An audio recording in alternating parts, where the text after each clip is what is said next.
Let me give you an actual definition. Giftedness is an exceptional ability in a particular domain or domains in relation to your peers. That's the definition that I use whenever I go into schools or whenever I'm talking with parents in whānau.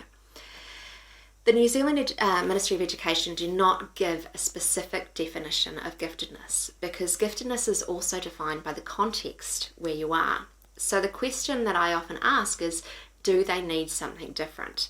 That means that we're going to need to do something different for them.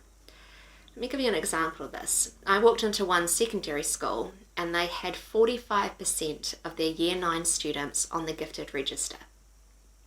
And I questioned this because 45% is huge. When we're looking at giftedness in schools, we're generally looking for 10% of the cohort.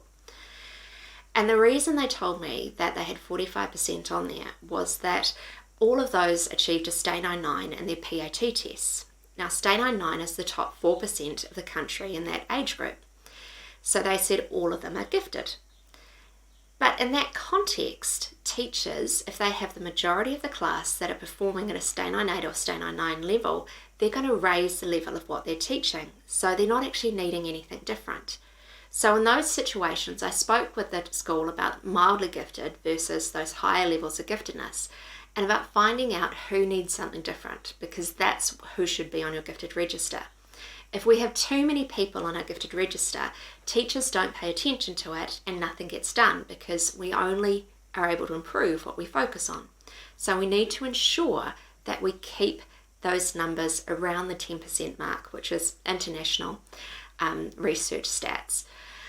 The model that I use in schools is an adaptation of Francois Gagne's model. He talks about the differentiated model of giftedness and talent. So that giftedness goes through the developmental process, it's impacted on the environment and on interpersonal skills, and that turns into the talent or the performance. And of course, we always have this element of chance in there as well. I talk about it being the potential going through a developmental process, turning into a talent or performance. Now, if you haven't clicked, that's where I got the name of my company from, that it's all about turning potential into performance.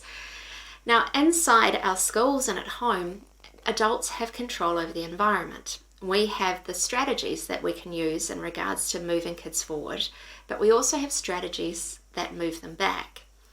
We also are able to support or damage their interpersonal skills or their intrapersonal skills. So with those, it's things like anxiety, perfectionism, courage, confidence. All of those things are either going to lead them forward or lead them back.